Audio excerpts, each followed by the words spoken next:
What's good, y'all? It's your boy Smitty Conversations. What's going down? And I'm back with another video. What's going down? So I'm just here to process with you guys. Something was bothering me. And I typically don't make sport videos, but for those who don't know, I'm a big sports guy. I love sports. And I'm a basketball guy, right? I played ball. I'm about 6'4". Played high school and collegiate level, right? So I understand a little bit about ball.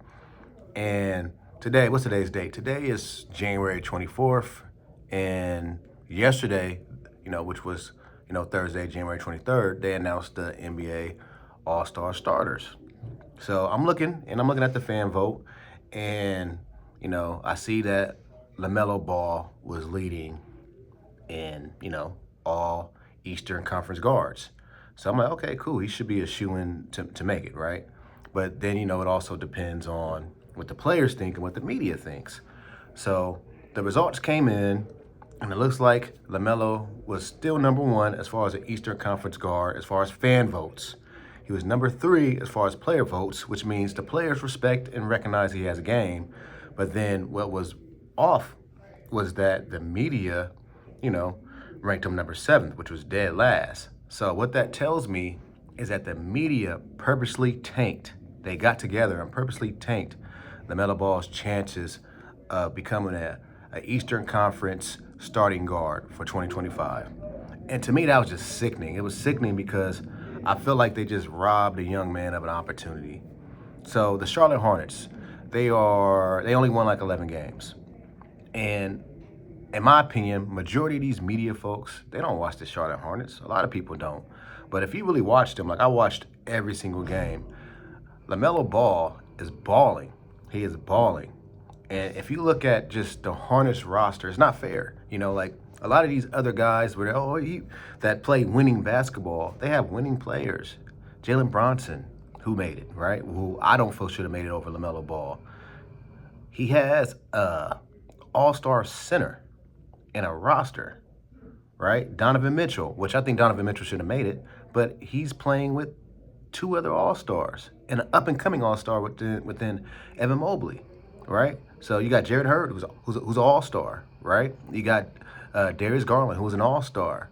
That roster is stacked. And I'm from Ohio, so I'm happy Cleveland is balling.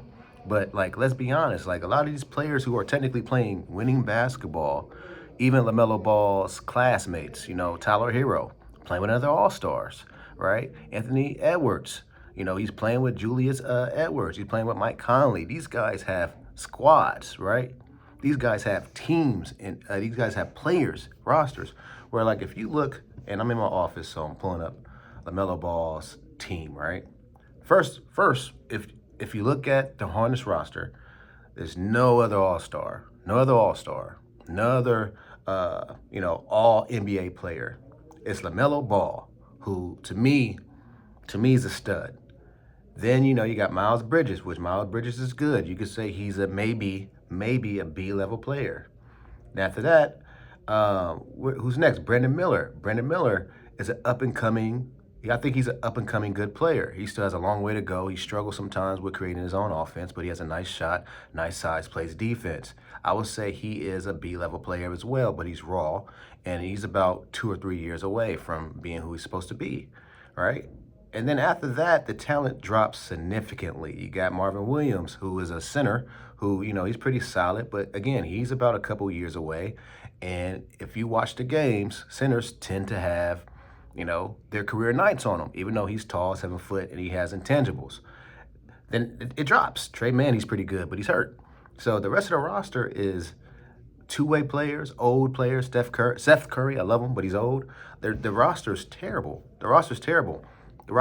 You put any of those other players that are Eastern Conference guards who starts Jalen Bronson and Donovan Mitchell in that position with the Hornets, they're not winning games. It's a terrible team. It's a terrible team, right? And so, I do understand team success, but the media, and this is why the media just made me sick. One, the media is a bunch of middle-aged, old white men, right? And a lot of these guys don't understand culture, don't understand what they're looking at. And You know, they have resentments because of LeVar Ball. They have resentment because LaMelo Ball didn't go the conventional route to be where he's at. And they punished that young man. And I don't think that's right. It bothered me. I'm sitting there like, man, it really bothered me that, you know, the fans wanted LaMelo Ball to start. The players respect him.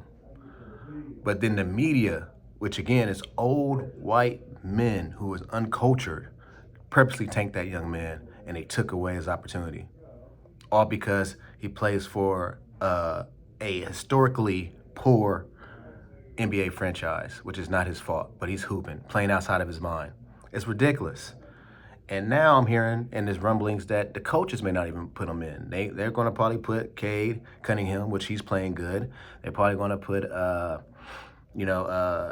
Trae Young, which I like Trae Young. They're going to put guys like who else are they talking about? You know, they're going to put Damian Lillard in there, and they're probably going to throw somebody else in there. And it's like, dang man, you guys really robbed. Oh, Darius Garland. They're going to put Darius Garland in there, and you guys really just.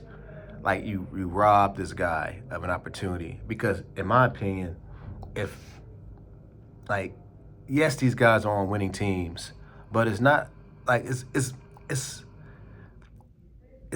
and I hate to say this because you know they're NBA talent, but when you have pieces and you have a competent NBA franchise and you got other all-stars you play with, you know, it's a lot easier. All right, that means like you can have an off night and you can still win. Darius Garland can have an off night. Jalen Brunson has been having off nights, and all these guys can still win. If LaMelo Ball doesn't score 30 points, I watched a game last night when who they just played. I watched a game last night where the Hornets they played Memphis, and you know they did a really good job on LaMelo Ball, and they held him down on like 22 points, and it was a blowout. Like if LaMelo Ball doesn't go crazy, they get blown out. And that type of stuff doesn't get into consideration. So I think the NBA needs to change some of the rules. I don't understand how media has the same voting power as the players. How does that make sense? These are guys who are going up against this kid every single night. How does media have that much power?